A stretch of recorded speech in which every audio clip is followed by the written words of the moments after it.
Assalamualaikum warahmatullahi wabarakatuh.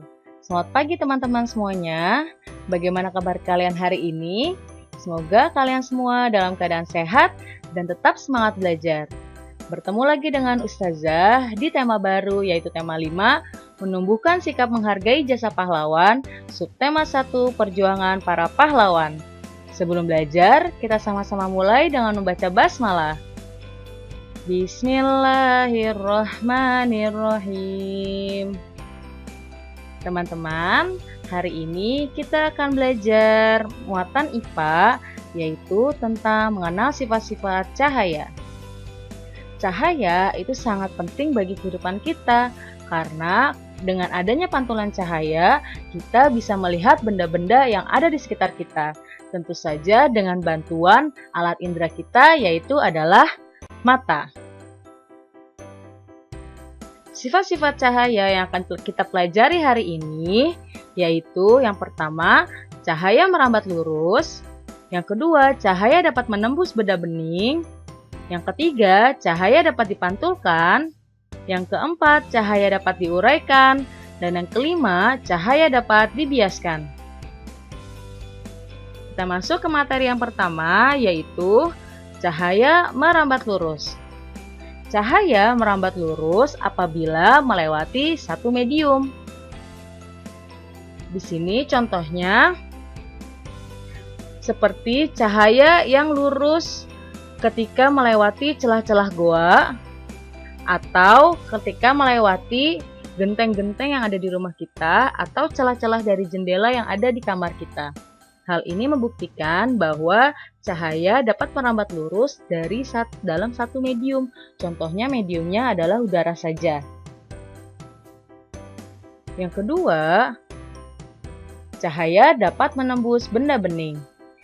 Benda dibagi menjadi 3, yaitu yang pertama benda bening atau transparan, yang kedua benda gelap, yang ketiga benda tembus cahaya. Benda bening adalah benda yang dapat ditembus oleh cahaya. Contohnya kaca bening dan air jernih. Ketika kaca bening disinari oleh senter, maka cahaya tersebut akan menembus lebih terang dan lebih jelas. Sedangkan benda gelap adalah benda yang sama sekali tidak dapat menembus cahaya. Contohnya buku, tembok, kayu, dan lain sebagainya. Di sini contohnya ketika kita menyinari sebuah batu, maka yang dihasilkan adalah batu tersebut, cahaya tersebut tidak dapat diteruskan, ya, atau yang dihasilkan berupa bayangan karena cahaya tersebut tidak menembus benda batu tersebut. Yang ketiga, benda tembus cahaya adalah benda yang dapat meneruskan sebagian cahaya yang mengenainya. Contohnya gorden, kertas, dan beberapa plastik. Gambar di sini contohnya adalah plastik bening, ya. Ketika plastik bening disinari oleh cahaya, maka benda tersebut cahayanya itu menembus sedikit, ya, atau sebagian saja. Berbeda dengan tadi benda yang bening.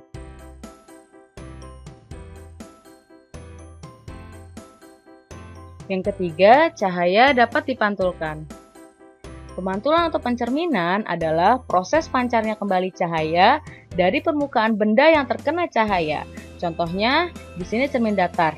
Ya, ketika kalian bercermin, nah itu adalah salah satu contoh dari cahaya dapat dipantulkan. Pemantulan cahaya ini dibedakan menjadi 2. Yaitu pemantulan teratur dan pemantulan berbaur. Pemantulan teratur adalah pemantulan yang berkas cahaya pantulnya sejajar. Hal ini terjadi ketika cahaya yang dipantulkan itu permukaannya datar. Nah, ini contohnya. Ya, ketika permukaannya datar, maka ketika sinar datang, itu sinar pantulnya itu semua sejajar atau beraturan. Ya. Sedangkan pemantulan berbaur adalah pemantulan Pemantulan cahaya ke segala arah terjadi karena berkas sinar datang jatuh pada permukaan kasar atau tidak rata. Nah, di sini contohnya. Ya, ketika permukaannya dia tidak rata, sinar itu datang, maka sinar pantulnya itu semua ke segala arah. Ya, tidak beraturan seperti yang bidangnya datar. Ya, berbeda ya teman-teman ya. Adanya pemantulan berbaur ini menyebabkan kita bisa melihat benda di sekitar kita karena cahaya yang terpantulkan mengenai ke segala arah. Sedangkan jika pemantulan teratur, hanya benda-benda yang terkena cahaya saja yang dapat kita lihat. Benda-benda yang tidak terkena cahaya itu tidak dapat kita lihat.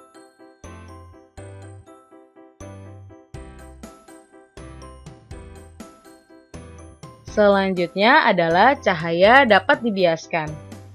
Pembiasan ini terjadi karena cahaya melewati zat atau medium yang memiliki kerapatan yang berbeda. Ya, contohnya ketika di sini kalian menaruhkan sebuah pensil atau pulpen, di dalamnya sudah ada air. Maka ketika kalian lihat, itu pensil atau pulpennya itu terlihat bengkok atau patah. Ya, seperti gambar ini. Atau ketika kalian mengunjungi kolam renang, dari atas kalian akan melihat air kolam renang itu terlihat cetek, padahal itu kolam tersebut dalam. Atau ketika kalian melihat ikan di kolam atau di akuarium, itu ikan tersebut terlihat lebih besar atau lebih dekat. Hal ini terjadi karena cahaya melewati dua daerah yang kerapatannya itu berbeda, yaitu kerapatannya air dan udara. Di sini contohnya, jika cahaya itu datang atau sinar datang ini dari medium yang renggang ini adalah udara, menuju ke medium yang lebih rapat. Medium yang lebih rapat itu adalah air. Maka sinar pembiasannya itu akan mendekati garis normal. Garis normal ini adalah garis yang ada di tengah ini ya teman-teman ya. Sedangkan sebaliknya, apabila cahayanya ini datang dari medium yang rapat, yaitu mediumnya air, sinar datangnya itu dari air, menuju ke medium yang lebih renggang atau udara, ini mediumnya udara, maka cahaya yang dibiaskannya itu menjauhi garis normal. Ya, jadi berbeda ya.